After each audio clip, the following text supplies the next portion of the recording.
Lesson 1. The power of noticing. Nurturing and compassionate music begins softly and fades into the background. Host. Hello and welcome. Do you ever feel like you're moving too fast? Like you're rushing through your day, your week, your life, checking off boxes but not really seeing anything? In one of his poems, Mark Potter paints a picture of a quiet, pre-dawn street. An old man in need of a clean shave pushes his shopping cart past an old woman in need of love. Two people passing in the cold, each with a whole life story and a deep need that goes completely unseen. We all do this. We miss the details. But what if the most powerful tool you have for a better life, for connecting with your family, for succeeding at work, and for finding your own peace, is simply noticing? Not just looking, but truly seeing what's right in front of you. That's the life lesson we're going to explore today. 3 examples of noticing in action. Let's visit the family we've created. Remember, David works in AI and his wife, Liliy, is a partner at a law firm. They live in a busy tech city with their 3 children. Anne, who is in college, Mai, a teenager in high school, and 7-year-old Leo. Example 1. Noticing at home. David comes home after a draining day. His AI project hit a major snag, and his mind is still buzzing with code. He walks into the living room and sees his teenage daughter, Mai, slumped on the couch, staring blankly at her phone. "How was school?" he asks. "Fine," she mumbles, not looking up. David's first, stressed-out instinct is to get annoyed, to think, typical teenager, always on that phone, always in a mood. It would be so easy to just grab a drink and retreat to his office. But then, he decides to try something different. He decides to notice. He looks past the phone and the teenage quietness. He notices the art supplies for her favorite class are pushed to the edge of the coffee table, untouched. He notices a slight redness in her eyes, and he notices she's hugging a pillow tightly, as if for comfort. This isn't just a bad mood. This is sadness. He sits down, leaving some space between them. He doesn't ask what's wrong. He just says gently, "Looks like you had a tough day too."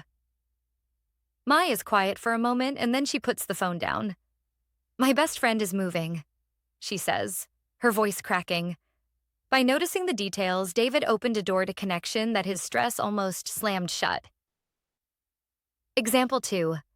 Noticing at work. Liliy is preparing for a huge dinner party at their home to woo a major client for her law firm. Her stress is through the roof. She's running through a mental checklist of 100 items, and her focus is entirely on the big picture.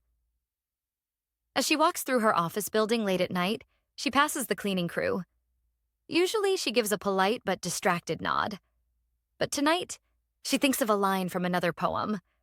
The helpful workers who do even more than they can. She slows down and notices. She sees that one of the cleaners, a man she's recognized for years, is moving very slowly and rubbing his back. She stops and asks him his name. He tells her it's Hector. She asks if he's all right. Hector admits his wife has been sick and he's been working double shifts to cover the medical bills. Liliy, the high-powered lawyer with a million things on her mind, takes a moment. She thanks him for his hard work, goes to her office, and uses a delivery app to send a hot meal to Hector's family. The act of noticing someone else's struggle puts her own stress into perspective and builds a silent, powerful bridge of human decency. Example 3. Noticing the perfect moment. It's a beautiful Sunday afternoon. The family is having a BBQ in the backyard, a scene straight out of a magazine. Leo is running through the sprinklers. David is at the grill, and everything seems perfect. The poem, "It is just a matter of time," comes to mind, with its picture of a perfect family gathering right before a disaster. The disaster in most of our lives isn't some big event. The disaster is the slow, quiet drift of disconnection. David feels the urge to just check out, to pop a beer and let the afternoon slide by. But instead, he decides to notice. He notices the subtle tension in Lili's shoulders and realizes she's worrying about her potential city council run. He notices their oldest, Anne, is a little too quiet, and is checking her phone with a frown, probably worried about a crypto investment. He even notices his own desire to tune out is just a way of avoiding the leftover stress from his week. By noticing these tiny cracks in the perfect picture, he can act. He walks over to Liliy and massages her shoulders, asking a real question about her day. He later catches Anne's eye and gives her a reassuring nod. He chooses to be present. He notices the small problems before they have a chance to grow. Conclusion. The tone becomes more direct and serious. The poems we started with, of two lonely people passing in the dark, of a family gathering hiding a secret tension, of the dignity found in a food line, all teach us the same lesson. Our lives are made up of details. And if we don't pay attention, we miss our own lives. The most practical, powerful tool you have for changing your life is not in a book or a seminar. It is right behind your own eyes. The power of noticing is your key to turning a bad mood into a moment of connection, turning a stranger into a person, and turning a perfect day into a real one. Pay attention. Look closer. The encouragement, the nurturing, and the hope you're looking for are hidden in the details you've been too busy to see.